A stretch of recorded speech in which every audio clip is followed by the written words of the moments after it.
सरकार से आग्रह करना चाहता हूं, पटना का नाम पाटलिपुत्र किया जाए ताकि अतीत का जो वह क्षण था उसको हम महसूस करें। कलकत्ता का नाम कोलकाता, उड़ीसा का नाम ओडिशा, बम्बई का नाम मुंबई जब हो सकता है तो पटना का नाम पाटलिपुत्र क्यों नहीं हो सकता है। इसलिए हम सरकार से आग्रह करना चाहते हैं कि कालखंड में, कालांतर में जो उस राजधानी का नाम बाद में पटना हो गया, पटना का नाम बदल करके फिर से पाटलिपुत्र किया जाना चाहिए। सरकार से को मैं यह सुझाव देना चाहता हूं। वह जो साम्राज्य चलता था, मौर्य काल का साम्राज्य चलता था, उसकी राजधानी पाटलिपुत्र हुआ करती थी, जो आज पटना के नाम से जाना जाता है। पाटलिपुत्र जब हम कहते हैं तो हमारा सीना चौड़ा होता है। हम सबकी ड्यूटी बनती है कि उन काल खंडों पर जो धूल पड़ा है उसको हम झाड़े पोछे। हम जब इतिहास के कालखंडों को याद करके उससे प्रेरणा लेने की बात करते हैं तो उनको हम भी स्मरण उनका करें और आने वाली पीढ़ी भी उनका स्मरण करे।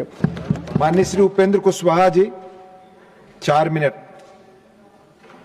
महोदय, मैं महामहिम राष्ट्रपति जी के अभिभाषण पर जो धन्यवाद का प्रस्ताव आया है उसके समर्थन में अपनी पार्टी राष्ट्रीय लोक मोर्चा की ओर से बोलने के लिए खड़ा हुआ।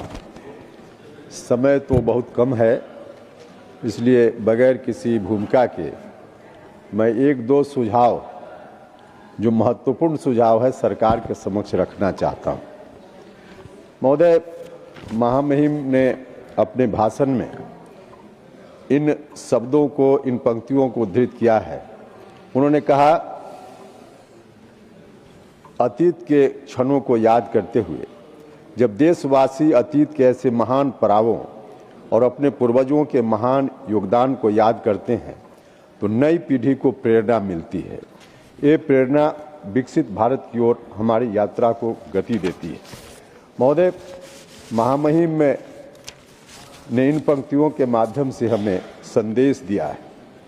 हम जब विकसित भारत की बात करते हैं, विकसित भारत की ओर प्रस्थान की बात करते हैं और इस संदर्भ में अपने अतीत को याद करते हैं तो हमें स्वाभाविक रूप से इतिहास का वह कालखंड, हम जहां भारत को ले जाना चाहते हैं, हमारे प्रधानमंत्री जी जहां भारत को ले जाना चाहते हैं, हम इसको जब अतीत के आईना से देखते हैं तो हमें भारत का वह कालखंड याद आता है जब इस देश को स्वर्ण काल कहा जाता था।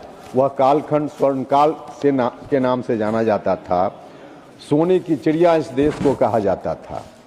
महोदय, वह मौर्य काल था।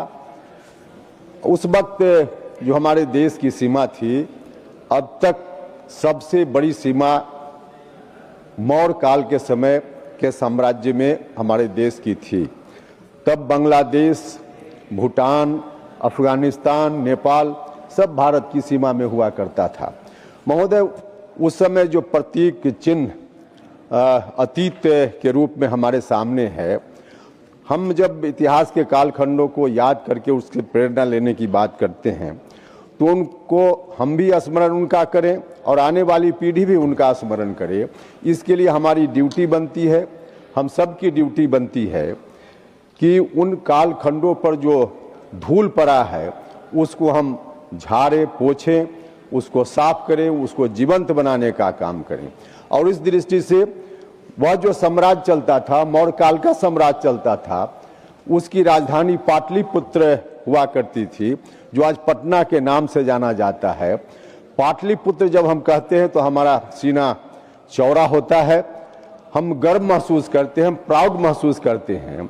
इसलिए हम सरकार से आग्रह करना चाहते हैं कि कालखंड में, कालांतर में, जो शुरुआत में उस समय साम्राज्य जब मौर्य का था, तब जो पाटलिपुत्र नाम से वह राजधानी जानी जाती थी, उस राजधानी का नाम बाद में पटना हो गया। पटना का नाम बदल करके फिर से पाटलिपुत्र किया जाना चाहिए। सरकार से को मैं यह सुझाव देना चाहता हूं। महोदय, यह संभव है, इसलिए भी संभव है कि देश में कई शहरों के, महानगरों के नाम बदले गए हैं, जिसमें कलकत्ता का नाम कोलकाता, उड़ीसा का नाम ओडिशा, बम्बई का नाम मुंबई जब हो सकता है तो पटना का नाम पाटलिपुत्र क्यों नहीं हो सकता है।